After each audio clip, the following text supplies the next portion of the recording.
10-Minute Jazz Lesson, episode 49. Hey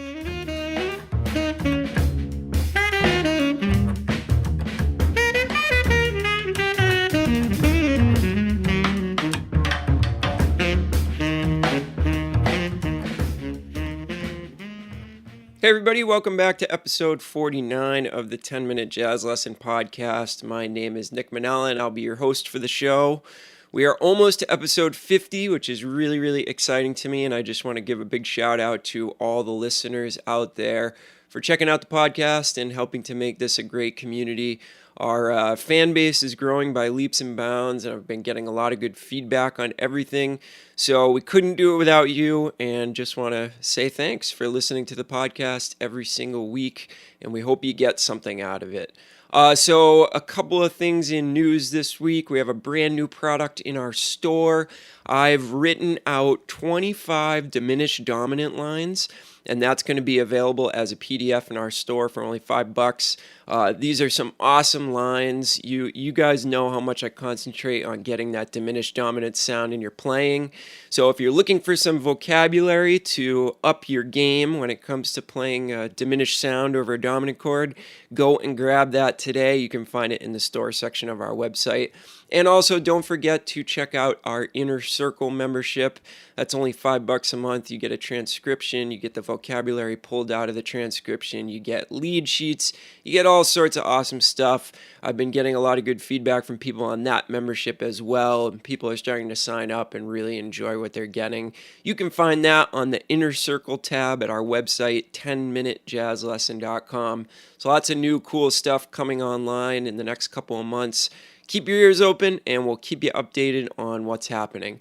So let's jump into today's episode. Last week we talked about the altered scale and we went into a little bit of the theory behind it, the fact that it's based off of the 7th mode of a melodic minor scale, and what we do is we superimpose that over a dominant chord. So let's just do a quick, Let's do a quick 30-second review of the theory behind it. So we're going to be dealing with a G7 altered chord this week. And remember, what we do is we take the A-flat melodic minor scale, we go up to the 7th mode of that scale, so that would start on a G, and we play the A-flat melodic minor scale starting on G, and that gives us our G7 altered scale. If you really don't understand that and you haven't listened to last week's episode, make sure you go back and do that. I explain it in detail and give you some exercises to get you going.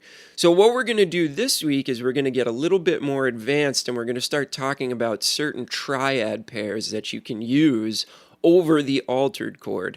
Triad pairs are really a kind of way to play a much more modern sound, and they give us a much bigger sense of tension and then release. Where we get the tension in triad pairs is that a triad is the easiest way to outline a certain key. So by playing multiple triads in a row, our ear goes from one key to another key to another key, all while the chord stays exactly the same. So that provides us with this real sense of the key actually shifting in what we're playing over the chord that's going on underneath. So this is going to be a little bit more advanced. If you don't have the stuff down from last week, make sure that you do that before you jump into this week. All right, so let's get into it. So our first example illustrates some of the possibilities of these triad pairs. The reason why we have so many different triads to choose from over the altered scale is because we have so many different altered notes. We really have a plethora of triads to choose from. We're going to start with one that's not too complicated and one that we've in fact seen before. We're going to start with the Tritone Substitution. So over a G7 altered chord, we could play a G triad and we could play a D flat triad. Right? Now we've seen this over our diminished dominant work before, so this may be familiar to you, but I just wanted to point out the fact that you can use this over diminished dominant as well as altered. So we're taking a G triad, then we're going up a tritone, and we're playing a D flat triad. If you look at the D flat triad, it's D flat, F, and A flat. And over G7, what that gives us is sharp 11, 7, and flat 9. So they all fit into that altered scale, but again, we're going to make them a little bit more tension-filled by outlining this completely and totally different key. So this is example number 1 on the sheet, where we go from a G7 altered chord to a C major 7 chord, and we get there by using the Tritone Triad pair. Here is what that sounds like.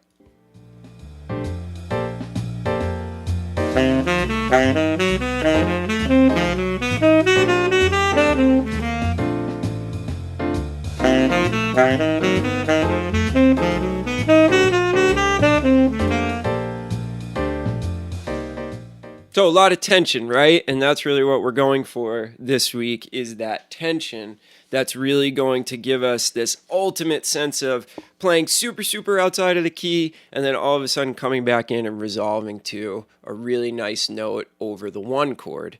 Now, it's also important to note that you'll see that in all these exercises, I have 2 measures of the dominant altered chord, but you can put these over 2-5-1s, and it really is just based off of 5-1, but it will work over 2-5-1, because we're really, the important chord in a 2-5-1 is really the 5. So we're really trying to get that sound out of it. All right, let's move on to example number 2. So in this one, we're going to be using D flat and E flat triads over our G7 alt chord. So we already know the tension notes that the D flat chord has. Now in the E flat chord, we have E flat, G, and B flat. So over G7, that's a flat 13, 1, and a sharp 9. So we're still very much in the altered scale, but we're turning some of those notes into another triad. So here is what a D flat and an E flat triad pair sound like over that G7 alt chord.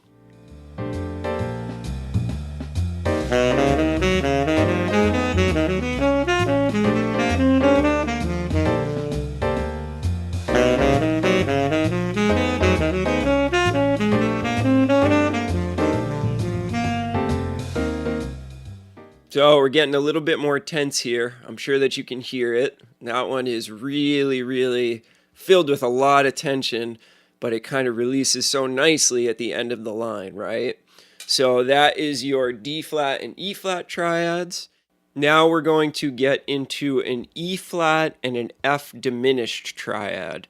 So up until now, we've been dealing with strictly major triads. Now we're going to get into our first non-major triad, and that's going to be our F diminished.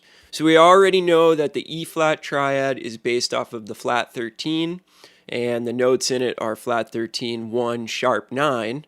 Now when we go to our F diminished triad, the notes in that over the G altered chord are going to be 7, flat 9, and 3. And this is going to give us even more of an interesting sound, because it's not just going to be 2 major triads next to each other. It's going to be a major triad and a diminished triad. And this really sounds, pretty out. So check this one out.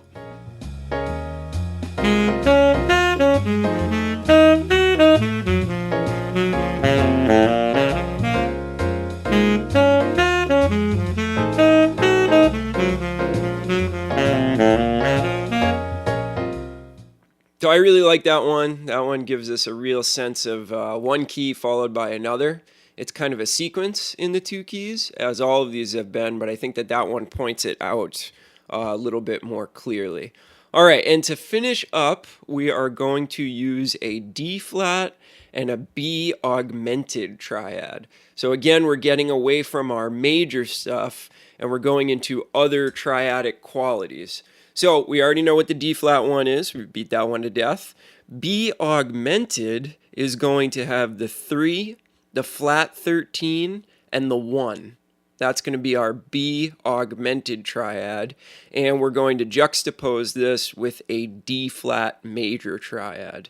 Now you'll notice on this one that I've included a half-step approach tone to each triad so that we can have groupings of 4 notes and even out our measures without using triplets or anything like that.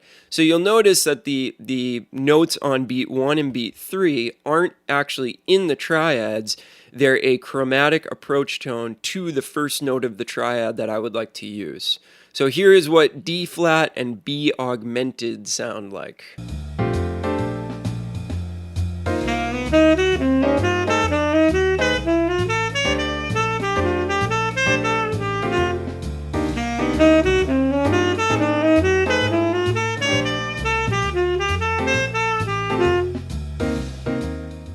Oh, I really love the sound of that. That tension and release stuff really gets my blood flowing.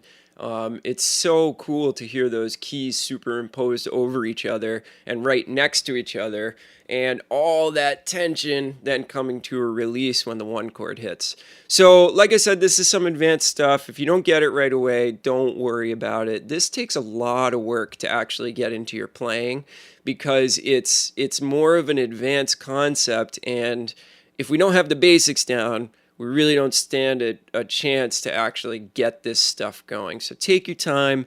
Don't worry about it if you're not getting it right away. These 4 examples should really last you a long time if your goal is to really work them into your playing.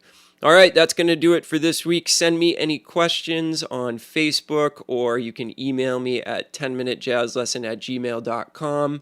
Remember to go and check out our store. Remember to check out our inner circle, and toss us a like on Facebook, and we're also on Instagram at 10-Minute Jazz Lesson. We would really appreciate that. We post a lot of stuff there. So we will see you next week. Have a great one, everybody. Talk to you soon. Bye.